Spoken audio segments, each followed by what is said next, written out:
El hombre que ves en pantalla es, desde mi punto de vista, uno de los criminales más prolíficos y malvados de la historia.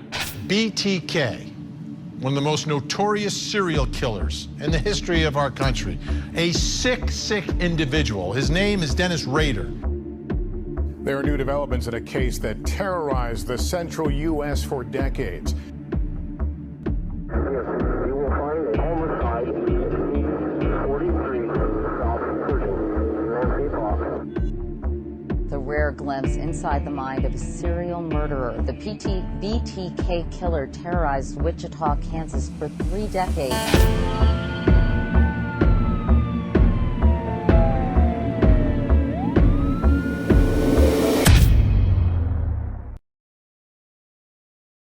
Antes de iniciar con el video de hoy, quiero enviar un saludo muy especial y cósmico a una leyenda, a la señorita Carolina Díaz, quien le da una oportunidad a mi trabajo con bastante frecuencia. Por eso quiero enviarte un agradecimiento muy especial, un beso muy grande y un abrazo demasiado caluroso. Gracias por estar aquí, leyenda. El honor siempre será mío. Un beso grande hasta ti. Hasta Tamaulipas, México. Ahora sí, la pregunta del día de hoy, leyenda, es: ¿qué opinas de los fetiches en la intimidad? Déjame tu respuesta en la caja de comentarios.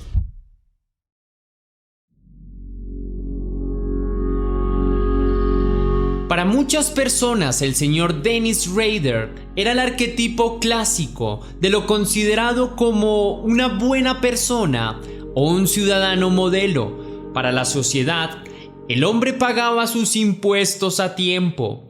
Era un padre de familia responsable y un trabajador comprometido, líder de una patrulla de los Boy Scouts, experto en distintos oficios, y cada fin de semana asistía a la iglesia y compartía con su familia. De niño vivía con sus padres y sus 4 hermanos menores en Wichita, en el estado de Kansas, de los Estados Unidos, donde creció junto a ellos y pasó gran parte de su vida. Aunque su naturaleza psicopática empezaba a dar signos del monstruo que llevaba dentro desde temprano, pues aunque era un chico silencioso e introvertido, el pequeño Dennis Rader jugueteaba a torturar animales y a cortar en pedazos a perros, gatos o ratones indefensos ante él, lo que lo llevó a tener problemas con los profesores de su escuela. Dennis Rader nació el 9 de marzo de 1945, hijo del señor William Elvin Rader y la señora Dorothea May Cook, quienes cuidaron de él en las calles de Wichita. Asistió al colegio Hicks High School, donde finalmente se graduó. Concurrió a la Universidad Wesleyan University en Wichita durante un año. Luego se enlistó en la Fuerza Aérea de los Estados Unidos entre los años 1966 y 1970, donde viajó por el mundo y conoció diferentes países como Corea del Sur, Grecia y Turquía. De regreso a los Estados Unidos, Dennis Rader se mudó a Park City, donde trabajó en un supermercado en la sección de frigoríficos, junto a su madre, quien tenía contrato con la cadena de supermercados Liquors IGA. Alternamente, Dennis Rader empezó a estudiar electrónica en el Battle County Community College en Kansas, graduándose en 1973. Luego se inscribe en la Universidad Estatal de Wichita y se gradúa como funcionario de justicia en 1979. Durante sus estudios y su trabajo, el señor Dennis Rader conocería a una mujer alemana radicada en los Estados Unidos llamada Paula Dietz, con quien empezó un romance que llegó hasta el matrimonio en mayo de 1971. Tras volver de la Fuerza Aérea, la pareja se muda y empiezan a vivir juntos. Forman una familia teniendo 2 hijos pequeños. Dennis Rader trabajó en muchos empleos para dar una buena vida a su familia. Fue embalsamador por algunos años. Luego se suscribe a la compañía de seguridad privada ADT, encargados de la instalación de cámaras, circuitos de seguridad y alarmas para hogares o establecimientos. También fue supervisor de un censo a la población local de Wichita en 1990. Realizó campañas de control de plagas y de animales, aunque recibió quejas de maltrato animal, entre ellas declaraciones de envenenamiento a perros domésticos sin razón alguna. A pesar de las decenas de reclamos en su contra, el hombre mantenía una gran reputación entre sus clientes y locales como un sujeto serio y comprometido, por lo que trabajó en el condado de Sedgwick hasta 1998, cuando presentó su renuncia formal. Dennis asistía fielmente a los cultos y a la iglesia de la que hacía parte, la iglesia luterana, cerca de su vieja escuela. Fue un miembro activo y leal durante más de 30 años de su vida, al punto en que fue elegido presidente de la congregación por la mayoría de sus compañeros feligreses.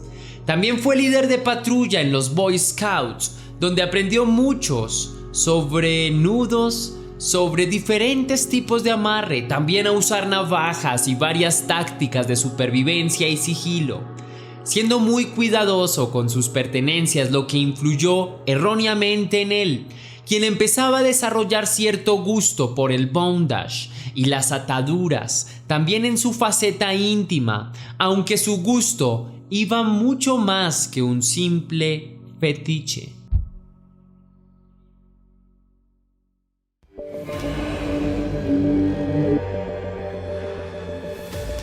Dennis Rader fantaseaba con torturar a las personas, constantes visiones en su mente donde accedía íntimamente y cortaba en pedazos a las personas, desatando asesinatos y todo tipo de vejámenes a los demás. A pesar de ser aparentemente una persona normal con una familia y un hogar estable, que luchó por su país en la Fuerza Aérea y era un padre cariñoso, el hombre tenía secretos peligrosos, fantasías insanas que pronto volvería realidad. Disfrutaba de darse placer a sí mismo mientras limitaba la respiración de las personas. Le gustaba a sí mismo asfixiarse con bolsas plásticas que ataba a la cabeza mientras se tocaba las partes íntimas. Tenía todo tipo de fetiches con los que se flagelaba, pero su perversión secreta se hacía más y más grande. Le pedía involucrar a más personas, entonces decidió hacer sus fantasías realidad en una serie de aterradores asesinatos que se prolongaron por más de 30 años, pensados con la maldad y la astucia suficiente para persuadir a cientos de investigadores y prolongarse impune. Su primera fue desatada en 1974 contra la familia Otero, entrando a escondidas a su casa con un arma de fuego, luego de previamente haber seguido sus pasos y haber analizado sus rutinas mientras los espiaba a escondidas, planeando su ataque con precisión. El hombre toma un arma de fuego y una aterradora máscara, y con ella somete a toda la familia, atándolos y torturándolos física y psicológicamente. En principio finge ser un ladrón corriente. Dice que solo tomaría unas cosas y se irá. Estaba hambriento y tenía frío, pero luego de someter a la familia y amarrarlos con nudos de Boy Scout, empezó su aterrador ataque. Primero simula tener relaciones con los niños pequeños. Joseph Otero II, de 9 años, y Josephine Otero, de 11, finge que accede íntimamente de ellos mientras sus padres observan para luego autosatisfacerse frente a la madre de los niños, la señora Julie Otero. Primero asfixia con fuerza a Joseph Otero, de 38 años, padre de la familia, de quien se burla delante de sus hijos y esposa. Después progresivamente mata a los siguientes, hasta el más pequeño de los Otero, con sus propias manos, aunque tuvo que volver a cada uno de los cuerpos para rematarlo durante el proceso. Al ser su primer crimen, aún no sabía la presión y el tiempo suficiente para cobrar una vida. Ese mismo año, Dennis Rader vuelve a someter a otra familia, esta vez a los hermanos Catherine Wright y Kevin Wright, ambos entre los 19 y 21 años, quienes estaban en su casa cuando el asesino irrumpió abruptamente en ella, armado con una pistola y usando una máscara extraña para luego amordazarlos y empezar con su sangriento modo de operar, basado principalmente en atar a sus víctimas, torturarlas y matarlas, por lo que las siglas BTK, es decir BTK, hicieron parte de su pesadilla, autodenominándose de esta manera y firmando con estas letras en sus escenas del crimen o en las cartas que enviaba a la prensa de su puño y letra, todo con las siglas del inglés Bind, Torture and Kill, que significan a su traducción al español atar, torturar y matar. Pero este segundo ataque no resultó como Dennis lo esperaba. Kevin Wright, el hermano de la víctima, hábilmente logra desatarse y golpear al asesino con fuerza. Incluso le logra arrebatar el arma de fuego y trata de dispararle, pero el arma no se detona al tener el seguro puesto. Luego de un forcejeo, el arma llega a manos de Dennis Rader, quien quita el seguro con sus dedos y dispara 2 veces a la cara del joven. Después, toma un cuchillo para luego apuñalar a su hermana, Catherine Wright, mientras está atada de manos y pies. Dennis Rader escapa de la escena del crimen, pero milagrosamente Kevin Wright sobrevive y logra pedir ayuda. Es trasladado al hospital y describe en su testimonio a un hombre con una aterradora máscara de muñeca que trató de liquidarlo, que se llevó para siempre la vida de su hermana, justo el mismo año en donde, de igual manera, el mismo asesino, BTK, había acabado con una familia entera de manera similar.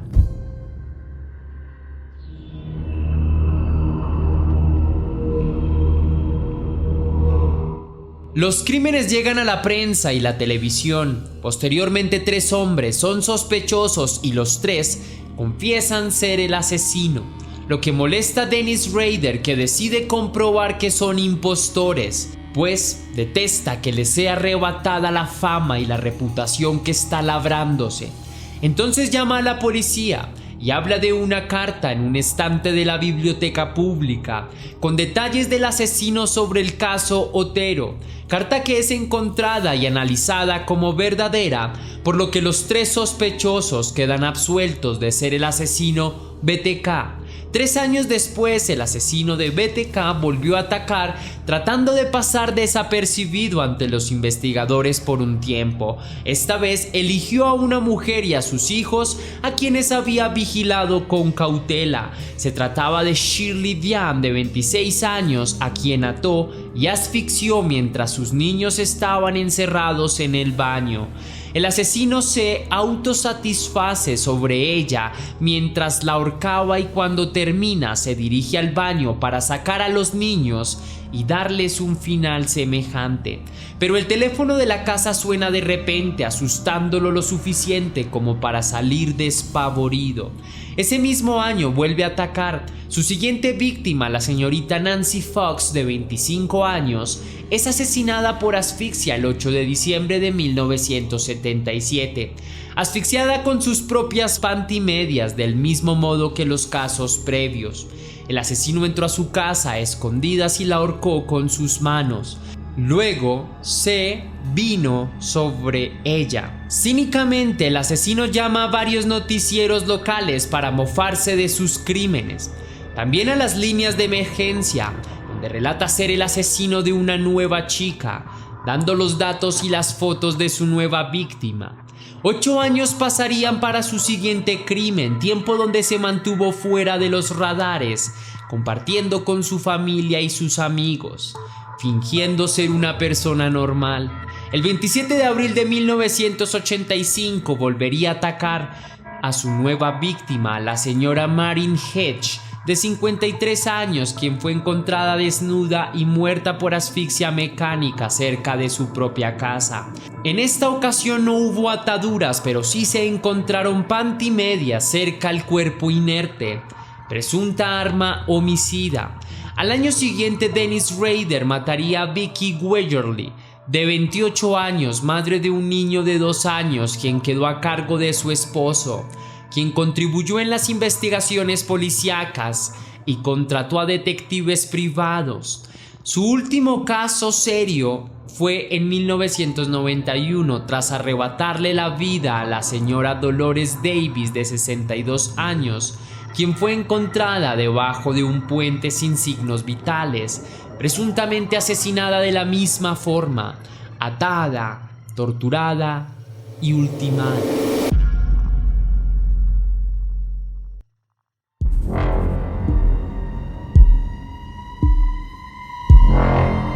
Durante todo este tiempo, Dennis Rader redactó cartas y realizó llamadas a los medios de comunicación, a revistas, prensa y a la policía, describiendo detalles privados, morbosos y dando pistas de sus asesinatos más desgarradores antes de ser descubierto.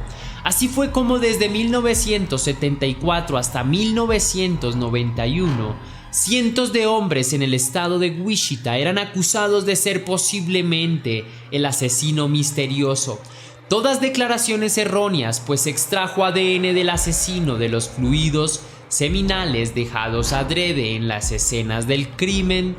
Pero, aunque cientos de hombres entregaron material genético para su análisis, todos fueron descartados al no ser compatibles.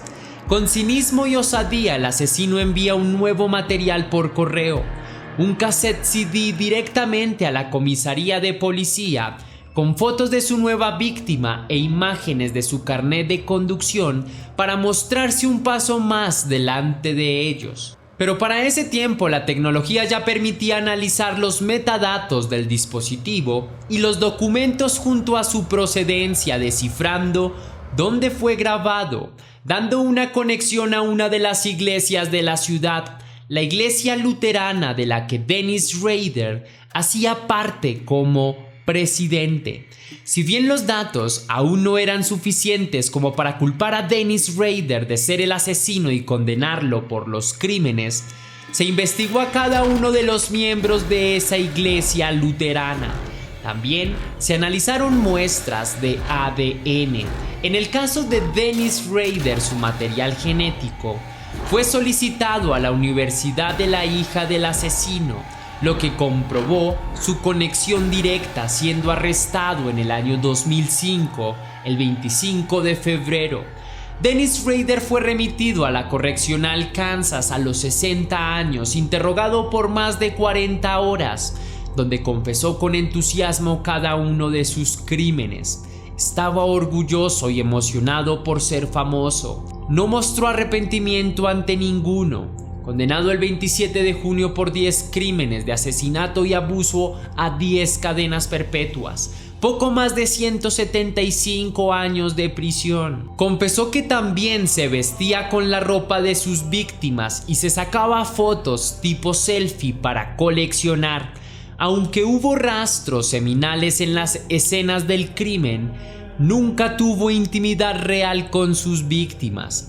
El 27 de julio de 2005, después de que el asesino fuera detenido, un juez del distrito del condado de Sedgwick le ofreció divorciarse a la esposa del culpable, pues su salud mental y su integridad estaban en riesgo.